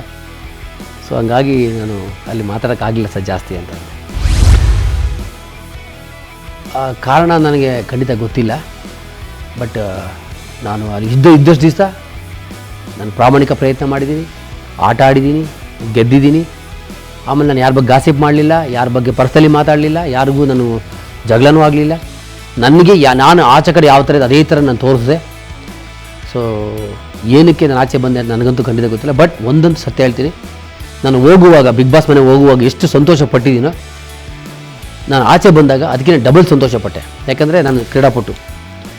ಸೊ ಬಿಗ್ ಬಾಸ್ ನಾನು ಅಲ್ಲಿ ಇಟ್ಕೊಂಡಿದ್ದ ದಿವಸ ಎಷ್ಟು ಸಂತೋಷವಾಗಿದ್ದು, ಬಂದಮೇಲೆ ಡಬಲ್ ಆಸೆ. ಸೊ ಬಿಗ್ ಬಾಸ್ ತೀರ್ಪಿಗೆ ನಾನು ಸ್ವಾಗತ ಮಾಡ್ತೀನಿ. ನಾನು ಯಾಕೆ ಏನು ಅಂತ ನಾನು ಕ್ವಶನ್ ಮಾಡೋಕ್ಕಾಗಲ್ಲ. ಸೊ ಅದು ಏನು ನಡೀತದೆ ಅಂತ ಅಲ್ಲಿ ನನಗೂ ಗೊತ್ತಾಗಲ್ಲ, ನಿಮಗೂ ಗೊತ್ತಾಗಲ್ಲ, ಬಿಗ್ ಬಾಸ್ ಟೀಮ್ಗೆ ಗೊತ್ತಾಗುತ್ತದೆ. ಸೊ ಅವ್ರು ಏನು ಮಾಡ್ತಾರೆ, ಯಾರ್ದು ತಪ್ಪು ಅಂತ ನೋಡೋಕ್ಕೆ ನಮ್ಮ ಪಂಚಾಯತಿ ಕಟ್ಟೆ ಸುದೀಪ್ ಸರ್ ಬರ್ತಾರೆ. ಅವರದ್ದು ನೀಟಾಗಿ ಬಿಡಿಸಿ ನಮ್ಮ ಮುಖಾನ ನಮ್ಮ ಕನ್ನಡಿ ತೋರಿಸ್ತಾರೆ. ಇದು ನೀವು ತೋರಿಸ್ತಾರೆ. ಸೊ ಅದು ಶನಿವಾರ ಮಾತ್ರ ಆಗ್ತದೆ. ನಿಮ್ಗೆ ಆಲ್ರೆಡಿ ಗೊತ್ತಾಗಿದೆ ಅಲ್ಲಿ ಯಾರು ತಪ್ಪು ಮಾಡಿದ್ದಾರೆ. ಆ ತಪ್ಪನ್ನು ಯಾರು ಬಳಸ್ಕೊಂಡು ತಮ್ಮ ಸ್ವಾರ್ಥಕ್ಕಾಗಿ ಆಟ ಆಡ್ತಾಯಿದ್ದಾರೆ ಅಂತ ಆಲ್ರೆಡಿ ನೋಡಿದ್ದಾರೆ, ಜನ ನೋಡಿದ್ದಾರೆ. ಟಾಸ್ಕು ಅಂತ ಅಲ್ಲ ಅದು. ನನಗೆ ಕೂದಲು ಜಾಸ್ತಿ ಬೆಳೆದಿದ್ದು ಕಟ್ ಮಾಡ್ಕೋಬೇಕಂತ ನಾನು ಒದ್ದಾಡ್ತಾ ಇದ್ದೆ. ಸೊ ನವೀನು ಬರೀ ನಾನು ಕಟ್ ಮಾಡ್ತೀನಿ ಅಂತಂದು. ಸೊ ಯೂಶಲಿ ಹೋದಾಗ ಏನಾಯಿತು, ನನಗೆ ಅನಿಸ್ತಾ ಇತ್ತು ಏನೋ ಮಿಸ್ಬಿಹೇವ್ ಮಾಡ್ತಾಯಿದ್ದೀನಿ ಅಂತ. ಕಟಿಂಗ್ ಹಿಂಗೆ ಮಾಡೋಕ್ಕೋದ ಸರ್ ಕೆಟ್ಟೋಯ್ತು ಅಂದು. ಆಯ್ತಪ್ಪ ಮಾಡಪ್ಪ ಅಂದು, ಇನ್ನೇನೋ ಮಾಡೋಕ್ಕೋದ. ಸೊ ನನ್ನ ತಲೆಯಲ್ಲೇ ಲೈಫಲ್ಲಿ ಅವ್ರು ಆಟ ಆಡಿದ್ರು. ನನಗೇನು ಬೇಜಾರಿಲ್ಲ, ನಾನು ಸ್ಪೋರ್ಟ್ಸ್ ಪರ್ಸನ್. ಅದನ್ನು ಒಂದು ಸ್ಫೂರ್ತಿಯಾಗಿ ತೊಗೊಂಡೆ, ಪರವಾಗಿಲ್ಲ ಬಿಡ್ರಪ್ಪ ಅಂತೇಳಿ ವಾಪಸ್ ಬಟ್ಟೆ. ಸೊ ನಾನು ಜಗಳ ಮಾಡಬೇಕು ಅಂತ ಅಂದಿದ್ರೆ ಅಲ್ಲಿ ಅವತ್ತು ದೊಡ್ಡ ಜಗಳ ಯುದ್ಧನೇ ಆಗ್ಬಿಡೋದು. ಸೊ ನನಗೆ ಜಗಳ ಮಾಡಬೇಕು ಅಂತ ಅನ್ನಿಸ್ಲಿಲ್ಲ. ಸೊ ಇದು ಸ್ಪೋರ್ಟಿವ್ ಆಗಿ ತೊಗೊಂಡೆ. ಸೊ ಅಲ್ಲಿ ಮನೆಯೆಲ್ಲ ಎಕ್ಸ್ಪೆಕ್ಟ್ ಮಾಡ್ತಾಯಿದ್ರು, ರವಿ ಅವ್ರು ಇವತ್ತು ಆಗೋಯ್ತು, ಮನೆ ಒಡೆದು ಬಿಸಾಕ್ತಾರಲ್ಲ, ಅದು ಜಗಳ ಆಗೋಯ್ತು ಅಂತ ಅಂದ್ಕೊಳ್ತಾಯಿದ್ರು. ಸೊ ನಾನು ಬೆಳೆದು ಬಂದು ವಾತಾವರಣ ಹಂಗೆ ಇರ್ಬೋದೇನೋ, ಅದು ನನ್ನ ಅನುಭವ, ನನ್ನ ಜೀವನದ ಅನುಭವ ಪಾಠ ಕಲಿಸಿದೆ. ಸೊ ಎಲ್ಲಾದರೂ ನಾನು ಅದೇ ಥರ ನಾನು ತೊಗೋತೀನಿ, ಕಷ್ಟ ಆಗಲಿ ಸುಖ ಆಗಲಿ. ಸೊ ಕಟಿಂಗ್ ಬಂದಾಗ ನಾನು ಅದೇ ಥರ ತೊಗೊಂಡೆ. ಸೊ ಅದು ನನ್ನ ನ್ಯಾಚುರಲ್ಲು. ಬಟ್ ಅದನ್ನು ಕೂಡ ಅವರು ರವಿ ಸರ್ ಏನೋ ಸ್ಟ್ರಾಟಜಿ ಮಾಡಿ ಗೇಮ್ ಮಾಡ್ತಾಯಿದ್ದಾರೆ ಅಂದ್ಕೋತಾರೆ. ಇದೇ ಸತ್ಯ. ನಾನು ಒಂದು ಸತ್ಯ ಹೇಳೋಕ್ಕೆ ಇಷ್ಟಪಡ್ತೀನಿ, ಡಿಪ್ಲೊಮೆಟಿಕ್ ಆಗಿ ಆಡೋಕ್ಕೆ ನನಗೂ ಬರ್ತದೆ. ಟಿ ವಿಲಿ ಕಾಣಿಸ್ಕೊಳ್ಳೋಕೆ ಏನು ಮಾಡಬೇಕು ಅಂತ ಕೂಡ ನನಗೆ ಗೊತ್ತು. ಇದು ಮಾಡಿದ್ರೆ ಟಿ ವಿಲಿ ತೋರಿಸೋದು ಕೂಡ ನನಗೆ ಗೊತ್ತು. ಅದು ನಾಟಕ ಆಗಿಬಿಡ್ತದೆ. ಅದು ರವಿ ಅಲ್ಲ. ಅದನ್ನು 1 ವಾರ ಮಾಡ್ಬೋದು, 2 ವಾರ ಮಾಡ್ಬೋದು, 3ನೇ ವಾರ ಮಾಡೋಕ್ಕೆ ನನಗೆ ಇಲ್ಲಿ ಬರೋಲ್ಲ. ಸೊ ಇಷ್ಟು ವಾರ ಮಾಡಿ ನಾಟಕನ ಅಥವಾ ರವಿ ಆಚೆಗಡೆ ಇರೋ ನಾಟಕನ ಅಂತ ಜನಕ್ಕೆ ಗೊಂದಲ ಸೃಷ್ಟಿ ಮಾಡಿಬಿಡ್ತೀವಿ. ನಾನು ಅಲ್ಲಿ ಬಿಗ್ ಬಾಸ್ಗೆ ಹೋಗಿದ್ದು ಒಂದೇ ಉದ್ದೇಶ, ನನಗೆ ಒಂದು ಕ್ರೀಡಾಪಟು ನಾನು ಹೋಗ್ತಾಯಿದ್ದೀನಿ. ಕ್ರೀಡಾಪಟು ಆಚೆ ಕಡೆ ಯಾವ ಶಿಸ್ತಿಂದ ಇರಬೇಕು, ಕ್ರೀಡಾಪಟು ಆಗಬೇಕಾದ್ರೆ ಶಿಸ್ತಿಂದ ಇದ್ದರೆ ಏನೆಲ್ಲ ಸಾಧನೆ ಮಾಡ್ಬೋದು. ಕ್ರೀಡಾಪಟು ಶಿಸ್ತನ್ನು ಅಳವಡಿಸ್ಕೋಬೇಕು, ಯಾವ ಶಿಸ್ತನ್ನು ಅಳವಡಿಸ್ಕೋಬೇಕು. ಕ್ರೀಡಾಪಟು ಹಿಂಗೆ ಇರ್ತಾನೆ, ಆ ಕ್ರೀಡಾಪಟುಗೆ ನನ್ನ ಹೆಸರೇ ರವಿ ಹಿಂಗೆ ಇರ್ತಾನೆ ಅಂತ ಇಡೀ ಎಲ್ಲ ರಾಜ್ಯದ ಎಲ್ಲ ಕ್ರೀಡಾಪಟುಗಳ ಪರವಾಗಿ ನಾನು ರೆಪ್ರೆಸೆಂಟಿವ್ ಮಾಡಿದ್ದೆ. ಸೊ ಮಾಡಿದಾಗ ಏನಾಯಿತು, ಆ ಶಿಸ್ತು ಏನು ನಾನು ತೋರಿಸ್ಬೇಕಾಗಿತ್ತು, ತೋರಿಸ್ದೆ. ಯಾವ ಥರ ಇರಬೇಕಂತ ಇದ್ದೆ, ವಾಪಸ್ ಬರ್ಬೇಕು, ಅಷ್ಟೇ ನನ್ನ ಕೆಲಸ. ಗೇಮ್ ಕೊಟ್ಟಾಗ, ಟಾಸ್ಕ್ ಕೊಟ್ಟಾಗ 100% ಆಟ ಆಡ್ತಾಯಿದ್ದೆ, ಅಗ್ರೆಸಿವ್ ಆಟ ಆಡ್ತಾಯಿದ್ದೆ, ತೋರಿಸ್ತಾ ಇದೆ. ಕೆಲವೊಂದು ಟಾಸ್ಕೆಲ್ಲ ಗೆದ್ದು ತೋರಿಸಿದ್ದೀನಿ. ಅದು ಬಿಟ್ಟರೆ ಇನ್ನೇನೋ ಮಾಡೋದು, ಇನ್ನೇನು ನನಗೆ ಗೊತ್ತಿಲ್ಲದರೂ ಏನೋ ಒಂದು ಕೆಲಸಗಳೆಲ್ಲ ಮಾಡೋಕ್ಕೋಗಿ ಅವಮಾನ ಪಡೋದು, ಇದೆಲ್ಲ ನನಗೆ ಇಷ್ಟ ಆಗಲಿಲ್ಲ. ನನಗೆ ಅನಿಸಲಿಲ್ಲ, ಮಾಡಬೇಕಂತ ಅನ್ನಿಸ್ತಾನೂ ಇರಲಿಲ್ಲ. ಇದೇ ಸತ್ಯ. ಸೊ ನಾನು ಎಷ್ಟು ಸತಿ ಹೇಳಿದ್ರು ಯಾರು ನಂಬಕ್ಕೆ ಅಲ್ಲಿ ಚಾನ್ಸಸ್ಸೇ ಇಲ್ಲ. ನಾನು ಮಾಡಲ್ಲ ಅಂದರೂ ಇಲ್ಲ, ಹೋಗಿ ಜಗಳ ಮಾಡೋರ ಮೇಲೆ ಏನು ಜಗಳ ಮಾಡಬೇಕು ನಂಗೆ ಅರ್ಥ ಆಗ್ತಾಯಿಲ್ಲ. ಒಂದು ವ್ಯಕ್ತಿನೂ ನಾವು ಬೈಬೇಕು ಅಂದಾಗ ಆ ವ್ಯಕ್ತಿ ನಾನು ಏನಾದರೂ ಮಾಡಿರಬೇಕು, ನನಗೇನಾದರೂ ತೊಂದರೆ ಕೊಟ್ಟಿರಬೇಕು, ಅಥವಾ ನನ್ನ ಬಗ್ಗೆ ಏನಾದರೂ ಹೇಳಿರಬೇಕು. ಈ ಮೂರು ಇಲ್ಲ ಅಂದಮೇಲೆ ಸುಮ್ಮನೆ ಜಗಳ ಮಾಡೋಕ್ಕೆ ನನಗೆ ಒಂಥರ ನನ್ನ ಮನಸ್ಸೇ ಒಪ್ತಾ ಇರಲಿಲ್ಲ. ಸೊ ನನಗೂ ಗೊತ್ತು, ಟ್ರಿಕ್ಸ್ ಗೊತ್ತಿತ್ತು, ನನಗೂ ಎಲ್ಲ ಗೊತ್ತಿತ್ತು. ಆದರೆ ಅದು ನನಗೆ ಹೃದಯಕ್ಕೆ ಯಾಕೆ ಮಾನವೀಯತೆ ಅನ್ನಿಸ್ಲಿಲ್ಲ, ಸುಮ್ಮನೆ ಆಗ್ಬಿಟ್ಟೆ. ನನ್ನ ಪರ್ಸ್ನಲಿ ಅಂದರೆ ನಾನು ಏನು ಹೇಳೋದು, ಇವತ್ತು ಇನ್ಕಮ್ ಟ್ಯಾಕ್ಸ್ ಡಿಪಾರ್ಟ್ಮೆಂಟಲ್ಲಿ ಇನ್ಸ್ಪೆಕ್ಟರ್ ಕೆಲಸ ಮಾಡ್ತಾಯಿದ್ದೀನಿ.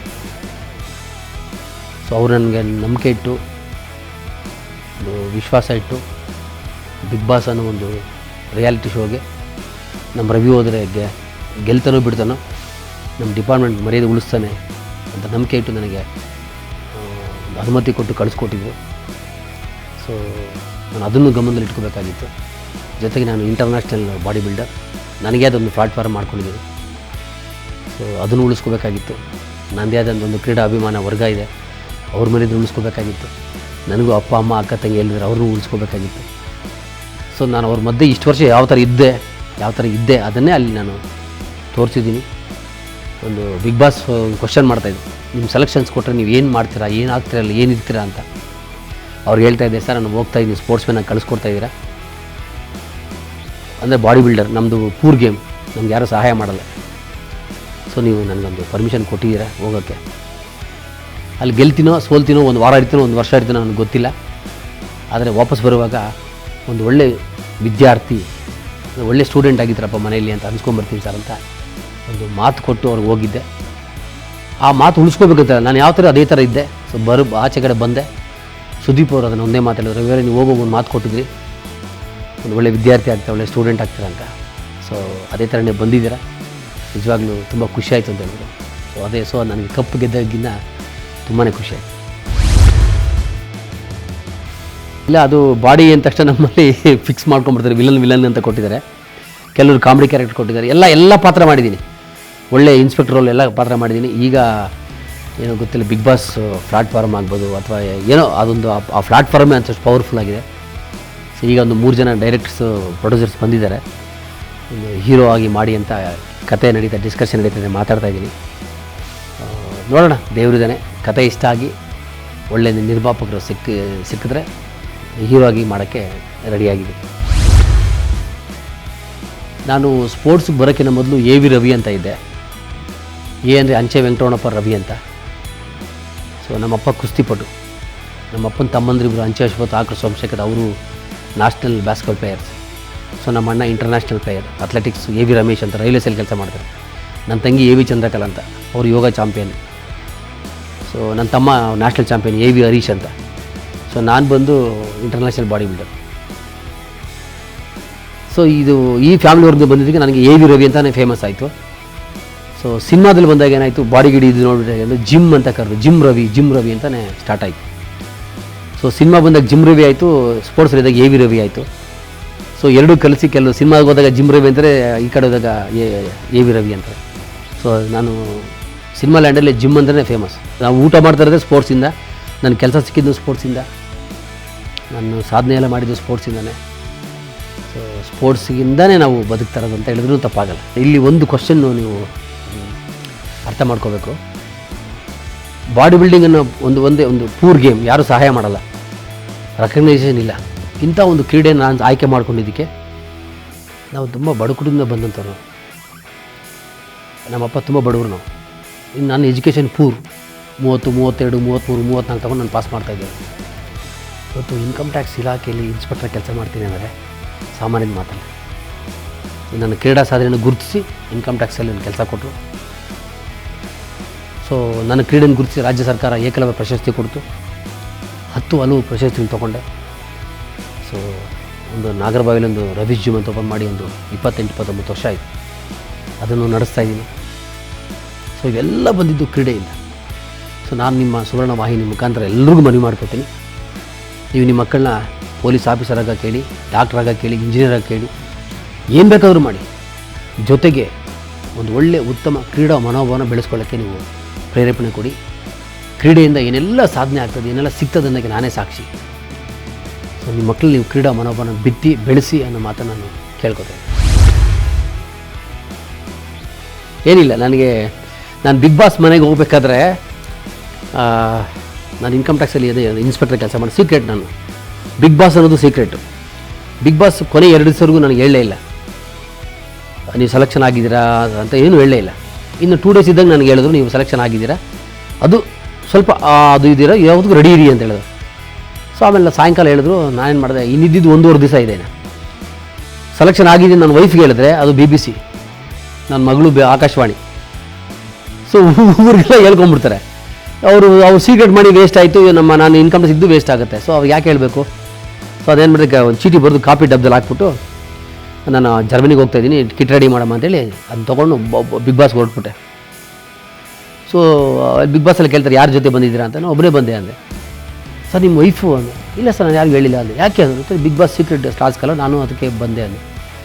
ಅದಕ್ಕೆ ಖುಷಿಯಾಗಿ ಹೇಳಿದ್ರು, ನಿಮ್ಮದು ವೈಫು ಅಷ್ಟೊಂದು ಅರ್ಥ ಮಾಡ್ಕೋತಾರೆ, ನಿಮ್ಮದು ಲವ್ ಮ್ಯಾರೇಜ್ ಅರೇಂಜ್ ಮಾಡಿದೆ ಅಂತ. ನನ್ನ ಲವ್ ಮ್ಯಾರೇಜ್ ಸರ್, ನಾನು ತುಂಬ ಅಂಡರ್ಸ್ಟ್ಯಾಂಡಿಂಗ್ ಮಾಡ್ಕೋತಾರೆ, ತುಂಬ ಹೊಂದಾಣಿಕೆ ಇದೆ. ಸೊ ನನ್ನ ಹೆಂಡತಿನ ನಾನು ತುಂಬ ಇಷ್ಟಪಡ್ತೀನಿ. ಸೊ ಬರೀ ನಾನು ಅಂದ್ಕೊಳ್ತಾ ಇದ್ದೆ, ಹೆಂಡತಿ ಅಂದ ತಕ್ಷಣ ನಾವೆಲ್ಲ ಸಾಧನೆ ಮಾಡಿದ್ಮೇಲೆ ಬರ್ತಾರೆ ಅವ್ರು ಏನು ಮಾಡ್ತಾರೆ, ಅವರು ಮಾತಾಡ್ತಾರೆ ನಮ್ಮ ಸ್ಫೂರ್ತಿ ಅಂತಾರೆ ಅಂತ ನನ್ನ ಒಂದು ವಾದ ಇತ್ತು. ನಾವೇನು ಸಾಧನೆ ಮಾಡಿ ಅದನ್ನು ಶೇಖರಣೆ ಮಾಡಿ ಇಟ್ಕೊಂಡಿರ್ತೀವಲ್ಲ, ಅದನ್ನು ಉಳಿಸಿ ಬೆಳೆಸಲು ನಿಜವಾದ ಹೆಂಡತಿ. ಅದನ್ನು ಹಾಳು ಮಾಡಿದೆ, ಆ ಹೆಸರನ್ನ ಹಾಳು ಮಾಡಿದೆ ಉಳಿಸ್ತಾರಲ್ಲ, ಅದೇ ನಿಜವಾದ ಹೆಂಡತಿ.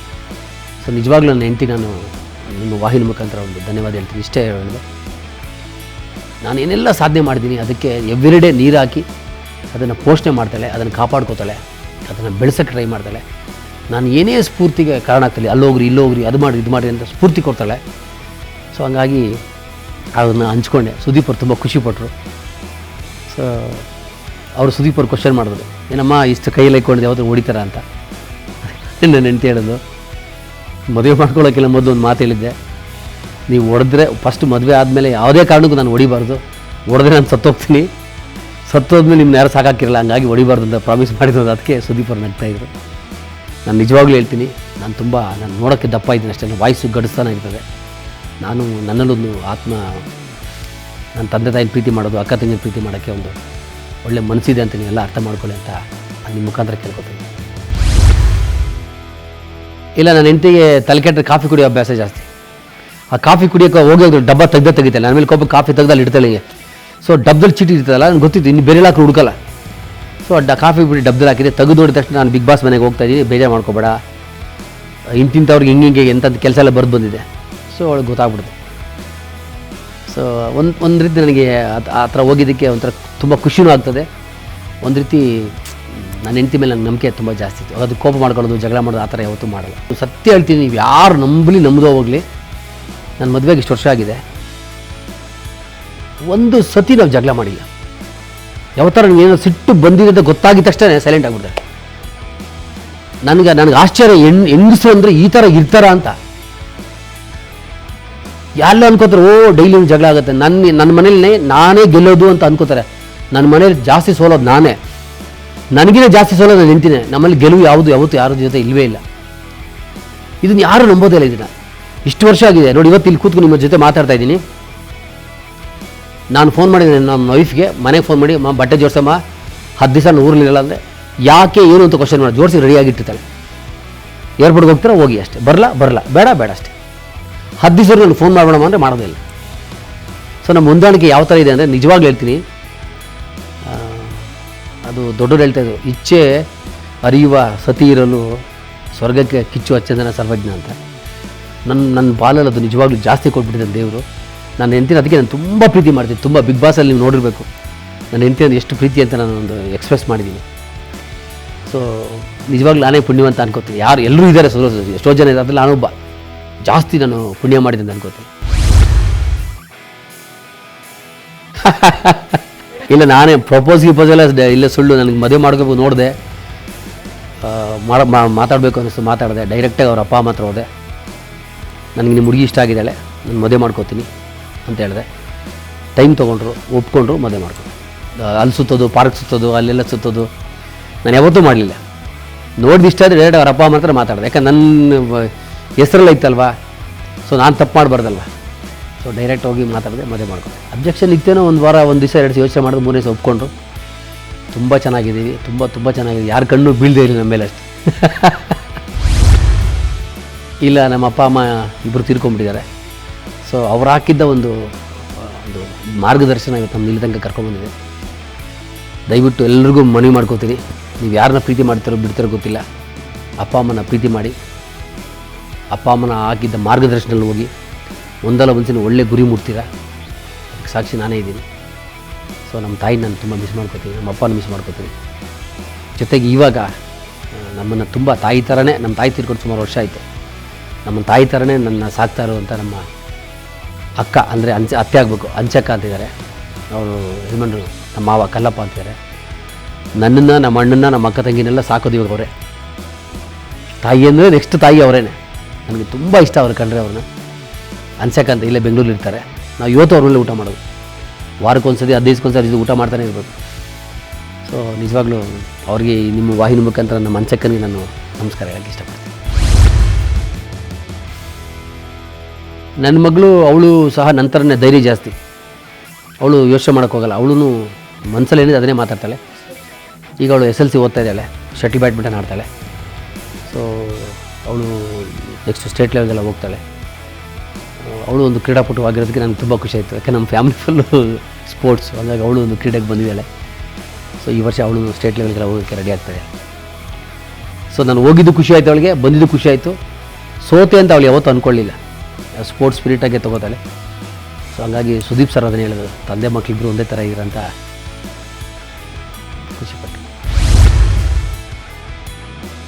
ಸತ್ಯದ ಒಳ್ಳೆ ವೆರಿ ಗುಡ್ ಕ್ವಶನ್ ಕೇಳಿದೆ ನೀವು. ನಾನು ಇಷ್ಟು ವರ್ಷ ಏನು ಸಾಧನೆ ಮಾಡಿದ್ದೆ, ಏನೋ ಮಾಡಿಬಿಟ್ಟಿದ್ದೆ ಅಂತ ನನಗೆಲ್ಲೋ ಒಂದು ಕಡೆ ಸ್ವಲ್ಪ ಇತ್ತು. ನಾನೆಲ್ಲ ಸಾಧನೆ ಮಾಡಿಬಿಟ್ಟಿದ್ದೀನಿ, ಮುಗ್ದೋಯ್ತು ಆಸ್ತಿ ಅಂತ. ನೋ, ಬಿಗ್ ಬಾಸ್ ಮನೆ ಹೋಗೋವಾಗ ಒಂದು ಇಂಟರ್ವಲ್ ಅಂತ ಬರ್ತದೆ, ವಿರಾಮ ಅಂತ. ಸೊ ಬಿಗ್ ಬಾಸಿಂದ ಬಂದಮೇಲೆ ಮತ್ತೆ ನನ್ನ ಜರ್ನಿ ಸ್ಟಾರ್ಟ್ ಆಗಿದೆ. ಬಿಗ್ ಬಾಸ್ ಕೊಟ್ಟಂಥ ಒಂದು ದೊಡ್ಡ ವೇದಿಕೆ ಅದು. ಬಿಗ್ ಬಾಸ್ ಕೊಟ್ಟಂಥ ಒಂದು ದೊಡ್ಡ ಶಕ್ತಿ ಕೊಟ್ಟಿದೆ ನನಗೆ. 100 ಆನೆ ಬಲ ಕೊಟ್ಟಿದೆ. ಆ ಬಲನ ಇಟ್ಕೊಂಡು ನನಗೊಬ್ಬನಿಗೆ ಅಲ್ಲಿ ಹೋಗಿ ಪ್ರತಿಯೊಬ್ಬರಿಗೂ ಆ ಬಲ ಸಿಗುತ್ತೆ. ಆ ಬಲ ಇಟ್ಕೊಂಡು, ಆ ಛಲನ ಇಟ್ಕೊಂಡು ನಾನು ಮುಂದಕ್ಕೆ ನನ್ನದೇ ಆದ ಕ್ರೀಡಾ ಕ್ಷೇತ್ರಕ್ಕೆ ಇಷ್ಟೆಲ್ಲ ಸವಲತ್ತುಗಳು ಕೊಟ್ಟಂಥ ನನಗೆ ಬಿಗ್ ಬಾಸ್ ಅನ್ನೋ ಒಂದು ಐಡೆಂಟಿ ಕಾರ್ಡ್, ಒಂದು ಟಾರ್ಚ್ ಇಟ್ಕೊಂಡು ನಾನು ಜರ್ನಿ ಪ್ರಾರಂಭ ಮಾಡ್ತೀನಿ. ನನ್ನ ಕೈಲಿ ಎಷ್ಟಾಗುತ್ತೆ ಅಷ್ಟು ಕ್ರೀಡೆಗೆ ನಾನು ಸಹಾಯ ಮಾಡೋಕ್ಕೆ ನನ್ನನ್ನು ನಾನು ತೊಡಗಿಸ್ಕೋತೀನಿ. ನನ್ನ ಉಸಿರೋವರೆಗೂ ನಂದಿದೆ ಇನ್ನು ಏಮ್. ನಿಜವಾಗ್ಲೂ ಬಿಗ್ ಬಾಸ್ಗೆ ನಾನು ಎಷ್ಟು ಋಣಿಯಾಗಿರ್ತೀನೋ ಗೊತ್ತಿಲ್ಲ. ಸೊ ಬಿಗ್ ಬಾಸಿಂದ ನಾವೆಲ್ಲ ಸವಲತ್ತುಗಳು ಪಡ್ಕೊಂಡು ನಾನು ವಾಪಸ್ ಕೊಡಲೇಬೇಕು. ಸೊ ನೀವು ಆಲ್ರೆಡಿ ಇನ್ನು ಬಿಗ್ ಬಾಸ್ ಮನೆಯಿಂದ ಬಂದು 1 ವಾರ ಕೂಡ ಆಗಲಿಲ್ಲ, ಆವಾಗಲೇ 3 ಸಿನಿಮಾ ಹೀರೋ ಅಂತ ಬಂದಿದೆ. ನಾನು ಹೀರೋ ಆಗ್ತೀನೋ ಬಿಡೋದು ನನಗಂತೂ ಗೊತ್ತಿಲ್ಲ, ಬಟ್ ಆ ಪ್ರಯತ್ನ ಆಗಿದೆಯಲ್ಲ. ಆದರೂ ನಾನು ಸಿನಿಮಾದಲ್ಲಿ 30 ವರ್ಷದಿಂದ ಇದ್ದೀನಿ. ಹೀರೋ ಅಂತ ಪಟ್ಟಕ್ಕೆ ಯಾವತ್ತೂ ನಾನು ಬರಲಿಲ್ಲ. ಸೊ ಬಿಗ್ ಬಾಸಿಂದ ಬಂದ ತಕ್ಷಣ ನನಗನ್ಸುತ್ತೆ ಇಷ್ಟು ದಿವಸ ಮಾಡಿದ ಸಾಧನೆ ಅಲ್ವಾ.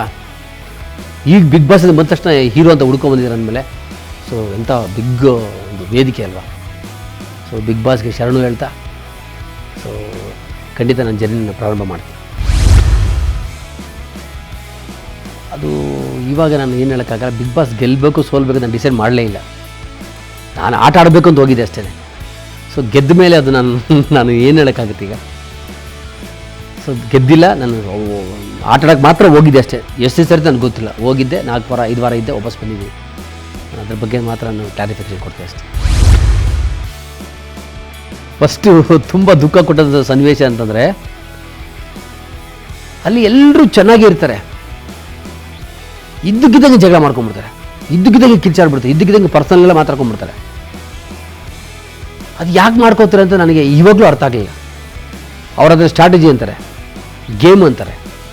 ಈ ಸ್ಟ್ರಾಟಜಿ ಮಾಡ್ಕೊಳ್ಳಿ, ಗೇಮ್ ಆದರೂ ಮಾಡ್ಕೊಳ್ಳಿ. ಒಬ್ಬರೊಬ್ಬರು ಯಾಕೆ ಹರ್ಟ್ ಮಾಡೋದು ಅಂತ ಗೊತ್ತಿಲ್ಲ. ಆ ಹರ್ಟಿಂದ ಅಥವಾ ನಾನು ಬೆಳೆದು ವಾತಾವರಣ ಆಗ್ಬೋದು, ನಮ್ಮ ಅಪ್ಪ ಅಮ್ಮ, ಅಕ್ಕ ತಂಗಿ, ಅಣ್ಣ ತಮ್ಮ ಎಲ್ಲ ಬೆಳೆದು ವಾತಾವರಣ ಆಗ್ಬೋದು. ಅದು ನೋಡಿ ನನಗೆ ಅಯ್ಯೋ ಪಾಪ ಅಂತ ನೋವಾಗ್ತಾಯಿತ್ತು. ಅಲ್ಲಿ ಹೆಣ್ಮಕ್ಳಿಗೆ ಹಿಂಸೆ ಕೊಡೋರು, ತೊಂದರೆ ಕೊಡೋದು, ಮಾತಲ್ಲಿ ಚುಚ್ಚಿ ಮಾತಾಡೋದು ಒಬ್ಬರೊಬ್ಬರು, ಅದೆಲ್ಲ ನೋಡಿದಾಗ ನನಗೆ ತುಂಬ ನೋವಾಗೋದು, ದುಃಖ ಆಗೋದು. ಅಲ್ಲಿ ಗೇಮೇ ಅದು ಅಂದಾಗ ನಾನು ತಡ್ಕೊಂಡು ಸುಮ್ಮನೆ ಆಗ್ಬಿಟ್ಟೆ ಅಷ್ಟು, ಏನು ತೋರ್ಸೋಕೆ ಹೋಗಲಿಲ್ಲ. ಅದು ಒಂದು ಸಿಚುವೇಶನ್ ತುಂಬ ಖುಷಿಪಟ್ಟಿದ್ದು ಅಂದರೆ ನನಗೆ 2 ಆಸೆ ಇತ್ತು. ಒಂದು ಸೀರೆ ಉಟ್ಕೋಬೇಕು ಅಂತ ತುಂಬ ಆಸೆ ಇತ್ತು. ಈ ಹಬ್ಬ ಅಂತ ಒಂದು ಮೂವಿ ಮಾಡಿದ್ವಿ. ಅದರಲ್ಲಿ ವಿಷ್ಣು ಸಾರ್ ಆಗ್ಬೋದು, ಅಂಬರೀಷ್ ಅಣ್ಣ ಆಗ್ಬೋದು, ದೇವರಾಜ್ ಸರ್ ಎಲ್ಲರೂ ದೊಡ್ಡ ದೊಡ್ಡ ಆಕ್ಟರ್ಲ್ಲ ಮಾಡಿದ್ರು. ಅದರಲ್ಲಿ ಅವರೆಲ್ಲ ಸೀರೆ ಉಟ್ಕೊಂಬರ್ತಾರೆ. ನನ್ನ ಜೊತೆ ಒಂದು ಫೈಟಲ್ಲೇ ಇದೆ, ಒಂದು ಹಾಡಲ್ಲಿ ತಿನ್ ಲಡ್ಡು ಅಂತ. ಸೊ ಅವರೆಲ್ಲ ಸೀರೆ ಉಟ್ಕೊಂಡು ನೋಡಿ ನನಗೆ ಖುಷಿ ಇತ್ತು. ನಾನು ಸಹ ಲೈಫಲ್ಲಿ ಯಾವಾಗಲಾರು ಒಂದು ಸೀರೆ ಉಟ್ಕೊಂಡು ಒಂದು ಆಸೆ ಇತ್ತು. ಆ ಬಿಗ್ ಬಾಸ್ ಮೇಲೆ ನಂಗೆ ಅದಕ್ಕೆ ಚಾನ್ಸ್ ಸಿಕ್ಬಿಡ್ತು. ಆ ಸೀರೆ ಉಟ್ಕೊಂಡು ಎಷ್ಟು ಸಂಭ್ರಮ ಪಟ್ಟಿದ್ದೀನಿ ಅಂದರೆ ನಿಜವಾಗ್ಲೂ ನೀವು ಮರೆಯೋಕ್ಕಾಗೋದಿಲ್ಲ, ಅಂಥ ಸಂಭ್ರಮ ಪಟ್ಟೆ, ತುಂಬ ಖುಷಿಪಟ್ಟೆ. ಆ ಸೀನ್ ನೀವು ನೋಡಿ, ಇನ್ನೊಂದು ಲಂಗ ಇದು ಸ್ಕರ್ಟೆಲ್ಲ ಹಾಕೊಂಡು ನೋಡಿ ಸರ್ ಡ್ಯಾನ್ಸ್ ಮಾಡಿದ್ದೀನಿ. ಸೊ ಅದನ್ನು ಆಚೆ ಕಡೆಲ್ಲ ಮಾಡೋಕ್ಕಾಗಲ್ಲ. ಸೊ ಬಿಗ್ ಬಾಸ್ ಹೇಳಿದಲ್ಲ, ಅಲ್ಲೇ ಅಳಿಸ್ತಾರೆ, ಅಲ್ಲೇ ನಗಿಸ್ತಾರೆ, ಅಲ್ಲೇ ಹಿಂಸೆ ಕೊಡ್ತಾರೆ, ಅಲ್ಲೇ ಪ್ರೀತಿ ಕೊಡ್ತಾರೆ, ಅಲ್ಲೇ ಊಟ ಕೊಡ್ತಾರೆ, ಅಲ್ಲೇ ಕಾರ್ಯ ಕೊಡ್ತಾರೆ. ಸೊ ಎಲ್ಲನೂ ಇರೋಷ್ಟು ದಿವಸ ನಾನು ತುಂಬ ಎಂಜಾಯ್ ಮಾಡಿದೆ. ಆ ಒಂದು ಕ್ಷಣ ನಾನು ಯಾವತ್ತೂ ಮರೆಯೋಕ್ಕಾಗಲ್ಲ. ಎಲ್ಲದಕ್ಕಿಂತ ಹೆಚ್ಚಾಗಿ ಒಂದೇ ಒಂದನ್ನು ಮಾತ್ರ ಯಾರೂ ಮರೆಯೋಕ್ಕಾಗೋದಿಲ್ಲ, ಬಿಗ್ ಬಾಸ್ ವಾಯ್ಸ್. ಅದು ಒಂಥರ ರೋಮಾಂಚನ ಆಗುತ್ತೆ, ಅದನ್ನು ಯಾವತ್ತೂ ಮರೆಯೋಕ್ಕಾಗಲ್ಲ. ಇದು ನನ್ನ ಕ್ಷೇತ್ರಕ್ಕೆ ಸಂಬಂಧಪಟ್ಟಿದ್ದು ಮಾತ್ರ ನಾನು ಮಾತಾಡಬಲ್ಲೆ. ನಾನೊಂದು ಕ್ರೀಡಾಪಟು. ನಾನು ಇವತ್ತು ಈ ಮಟ್ಟಿಗೆ ಬರೋ ಕಾರಣ ಫಸ್ಟು ಶಿಸ್ತು, ತಾಳ್ಮೆ, ಶ್ರದ್ಧೆ, ನಾನೇನೋ ಸಾಧನೆ ಮಾಡ್ತೀನಿ ಅನ್ನೋ ಛಲ. ಈ 4 ಗುಣಗಳು ನನ್ನ ಲೈಫಲ್ಲಿ ನಾನು ಅಳವಡಿಸ್ಕೊಂಡೆ. ಅದನ್ನು ಇಲ್ಲಿ ತನಕ ಕರ್ಕೊಂಡು ಈ ಜರ್ನಿಗೆ ಬಂತು. ಇಲ್ಲಿಂದ ಅದೇ ಗುಣಗಳನ್ನ ಅದನ್ನೇ ತೊಗೊಂಡು ನನ್ನ ಅನುಭವ ತೊಗೊಂಡು ಬಿಗ್ ಬಾಸ್ ಮನೆಗೆ ಹೋದೆ. ಅದನ್ನೇ ಅಲ್ಲಿ ಎಲ್ಲರಿಗೂ ಕೊಟ್ಟೆ, ಎಲ್ಲರಿಗೂ ತೋರಿಸ್ದೆ, ಎಲ್ಲರಿಗೂ ಮಾಡಿ ಅಂತ ಹೇಳಿದೆ. ಆ ಛಲ, ಆ ಶಿಸ್ತು, ಆ ಒಂದು ಏನೋ ಸಾಧನೆ ಮಾಡ್ತಿರೋ ಛಲ ಇದ್ದಿದ್ದಕ್ಕೆ ನಾನು ಈ ಸೀಟಲ್ಲಿ ಕೂತ್ಕೊಂಡು ಮಾತಾಡ್ತಾಯಿದ್ದೀನಿ. ಸೊ ನಾನು ನಿಮ್ಮಲ್ಲಿ ಮನವಿ ಮಾಡ್ಕೋತೀನಿ, ನನ್ನ ಗುಣಗಳು ನಿಮ್ಗೆ ಇಷ್ಟ ಆಗಿದ್ದರೆ, ನನ್ನಲ್ಲಿ ನಿಮ್ಮ ಏನಾದರೂ ಒಳ್ಳೆತನ ಕಂಡಿದ್ದರೆ, ರವಿ ಹೇಳೋದು ಸತ್ಯ ಅಂತ ಅನಿಸಿದರೆ, ನೀವು ಅಥವಾ ನಿಮ್ಮ ಮಕ್ಕಳಿಗೆ ಈ ಗುಣಗಳು ಅಳವಡಿಸ್ಕೊಳ್ಳೋಕೆ ಹೇಳಿ. ಅವರು ಸಹ ಸಮಾಜದಲ್ಲಿ ಒಂದು ಒಳ್ಳೆಯ ಉತ್ತಮ ವ್ಯಕ್ತಿ ಆಗಲಿಕ್ಕೆ ಸಾಧ್ಯವಾಗ್ತದೆ. ಅವರು ಸಮಾಜದಲ್ಲಿ ಉತ್ತಮ ವ್ಯಕ್ತಿಯಾಗಿ ಅಪ್ಪ ಅಮ್ಮನಿಗೆ ಕೀರ್ತಿ ತರ್ತಾರೆ, ಹುಟ್ಟಿದ ಊರಿಗೂ ಕೀರ್ತಿ ತರ್ತಾರೆ, ದೇಶಕ್ಕೂ ಕೀರ್ತಿ ತರ್ತಾರೆ. ಸೊ ಜೊತೆಗೇನಾಗುತ್ತೆ, ಅವರು ಲೈಫು ತುಂಬ ಉಜ್ವಲವಾಗಿ ಚೆನ್ನಾಗಿರ್ತದೆ ಅನ್ನೋ ಮಾತನ್ನು ಹೇಳ್ತಾ ಇದ್ದೀನಿ. ನಾನು ಇನ್ನೂ ಏನು ಸಾಧನೆ ಮಾಡಿಲ್ಲ, ಇನ್ನು ಮುಂದಕ್ಕೆ ಇನ್ನೂ ಸಾಧನೆ ಮಾಡುವ ಬಗ್ಗೆ ಬೇಕಾದಷ್ಟಿದೆ. ಆ ಸಾಧನೆಗೆ ಕರ್ನಾಟಕದ ಎಲ್ಲ ಜನತೆ ನನಗೆ ವೋಟ್ ಮಾಡಿದಾರಾಗ್ಬೋದು, ನನಗೆ ವೋಟ್ ಮಾಡಬೇಕು ಅಂತ ಅಂದ್ಕೊಂಡಿದ್ದಾರಾಗ್ಬೋದು, ನನಗೆ ಆಶೀರ್ವಾದ ಅಲ್ಲಿಂದನೇ ಮಾಡಿ. ಜೊತೆಗೆ ನಾನು ಹುಟ್ಟೂರಾದ ಕೋಲಾರ ಜನ, ಅವರು ನನ್ನ ಆಶೀರ್ವಾದ ನನಗೆ ಯಾವತ್ತಿದ್ದೇ ಇದೆ. ಅವರಿಲ್ಲದ ಇವತ್ತಿನ ಬರ್ತಾನೆ ಇಲ್ಲ. ಸೊ ಅವ್ರಿಗೆ ನಾನು ನಿಮ್ಮ ಮುಖಾಂತರ ಅವರ ಆಶೀರ್ವಾದನ ಕೇಳ್ತಾ, ನನ್ನನ್ನು ಏನಾದರೂ ನನ್ನ ಕಡೆ ಏನಾದರೂ ಕ್ರೀಡಾ ಕ್ಷೇತ್ರಕ್ಕೆ ಯಾವುದೇ ಹಳ್ಳಿಗಾಗ್ಬೋದು, ಊರಾಗ್ಬೋದು, ಯಾವುದೇ ಆಗಬೇಕು, ನನಗೊಂದು ಜಸ್ಟ್ ಪತ್ರ ಆಗ್ಬೋದು, ಒಂದು ಫೋನ್ ಮಾಡಿದ್ರೆ ನಾನು ಖಂಡಿತ ನನ್ನ ಖರ್ಚಿನ ಊರಿಗೆ ಹೋಗಿ ನನಗೆ ಗೊತ್ತಿರೋ ನಾಲೆಡ್ಜ್ ಕ್ರೀಡೆ ಬಗ್ಗೆ ಅವ್ರಿಗೆ ಪ್ರಚಾರ ಮಾಡ್ತೀನಿ, ಕ್ರೀಡೆ ತೋರಿಸ್ಕೊಡ್ತೀನಿ, ಹೇಳ್ಕೊಡ್ತೀನಿ. ನನ್ನನ್ನು ದಯವಿಟ್ಟು ಉಪಯೋಗಿಸ್ಕೊಳ್ಳಿ. ನಾನು ಸದಾ ನಿಮ್ಮ ಸೇವೆಗೆ ಸಿದ್ಧ ಅಂತ ಮಾತನ್ನು ಹೇಳ್ತಾ, ಜೊತೆಗೆ ಈ ಒಂದು ಒಳ್ಳೆಯ ವೇದಿಕೆ ನೀವು ಮಾಡಿಕೊಟ್ಟಿದ್ದೀರಾ ಸುವರ್ಣ ಚಾನಲ್ನವರು. ನಿಮಗೆ ನನ್ನ ಪರವಾಗಿ, ನನ್ನ ಎಲ್ಲ ಕ್ರೀಡಾಪಟುಗಳ ಪರವಾಗಿ, ನನ್ನ ಅಭಿಮಾನಿಗಳ ವರ್ಗದ ಪರವಾಗಿ ಹೃದಯಪೂರ್ವಕ ವಂದನೆ ಹೇಳ್ತಾ ಇದ್ದೀನಿ. ನಿಜವಾಗ್ಲೂ ನೀವು ನನ್ನ ಕರೆಸಿ ನನಗೂ ನೀವು ಪ್ರೋತ್ಸಾಹ ಕೊಟ್ಟಿದ್ದೀರಾ. ಸೊ ನನ್ನ ಕ್ರೀಡೆಗೂ ಕೊಟ್ಟಿದ್ದೀರಾ, ಸುಮಾರು ಸತಿ ನೀವು ಇಂಟ್ರೋ ಎಲ್ಲ ಮಾಡಿದ್ದೀರಾ. ಸೊ ನಿಮಗೆ ನಾನು ಹೃದಯಪೂರ್ವಕ ನಮಸ್ಕಾರ. ಜೊತೆಗೆ ನಿಮ್ಮ ಋಣ ನಿಮಗೂ ಏನಾದರೂ ನನ್ನ ಬಗ್ಗೆ ಕ್ರೀಡೆ ಬಗ್ಗೆ ಏನಾದಿದೆ ನಾನು ದಯವಿಟ್ಟು ಕರೆಸಿ, ಎನಿ ಟೈಮ್ ನಾನು ರೆಡಿ ಇದ್ದೀನಿ, ನಿಮಗೂ ನಾನು ಬರ್ತೀನಿ ಅನ್ನೋ ಮಾತನ್ನು ಹೇಳ್ತಾ ನನ್ನ ಜರ್ನಿ ಪ್ರಾರಂಭ ಮಾಡೋಕ್ಕೆ ಆಶೀರ್ವಾದ ಮಾಡಿ ಅಂತ ಕೇಳ್ಕೊತೀನಿ. Thank you. ಮತ್ತೊಮ್ಮೆ ಕರ್ನಾಟಕ ಜನತೆಗೆ ನಿಮ್ಮ ರವಿಯ ನಮಸ್ಕಾರ. ದಯವಿಟ್ಟು ಬೇಜಾರು ಮಾಡ್ಕೋಬೇಡಿ, ನಾನು ಸೋತಿಲ್ಲ, ಹಂಗಂತ ನಾನು ಗೆದ್ದೂ ಇಲ್ಲ. ನಾನು ಯಾವ ಥರ ಆಚೆ ಕಡೆ ಇದ್ದೆ, ನಾನು ಏನು ಅಂತ ಒಳಗಡೆ ಹೋಗಿ ಆಟ ಆಡಿದ್ದೀನಿ, ಅದೇ ಥರನೇ ಬಂದಿದ್ದೀನಿ. ಬಿಗ್ ಬಾಸ್ ಅಂತಿಮ ತೀರ್ಪು, ಜೊತೆಗೆ ಜನರು ನೀವೇನು ತೀರ್ಪು ಕೊಟ್ಟಿದ್ದೀರ ಅದು ನಾನು ಓದಾಗ ಎಷ್ಟು ಖುಷಿ ಪಟ್ಟಿದ್ದೀನೋ, ಆಚೆ ಕಡೆ ಬಂದಾಗ ಅದಕ್ಕೆ ಡಬಲ್ ಖುಷಿಯಾಗಿದ್ದೀನಿ. ನೋಡಿ ಎಷ್ಟು ಖುಷಿಯಾಗಿದ್ದೀನಿ. ಸೊ ಇದೇ ಥರ ನಿಮ್ಮ ಆಶೀರ್ವಾದ ನಿಮ್ಮ ಮೇಲೆ ಇರಲಿ, ಸೋಲು ಗೆಲು ಬಿಟ್ಬಿಡಿ. ಸೊ ನಾನೇನು ಮುಂದಕ್ಕೆ ಸಾಧನೆ ಮಾಡೋಕ್ಕೆ ಹೋಗ್ತಾಯಿದ್ದೀನಿ, ಎಲ್ಲ ನಿಮ್ಮೆಲ್ಲರೂ ಆಶೀರ್ವಾದ ಇರಲಿ ಅಂತ ಹೃದಯಪೂರ್ವಕ ಮತ್ತೊಮ್ಮೆ ಕೇಳ್ಕೊತಾ ಇದ್ದೀನಿ. ನಮಸ್ಕಾರ.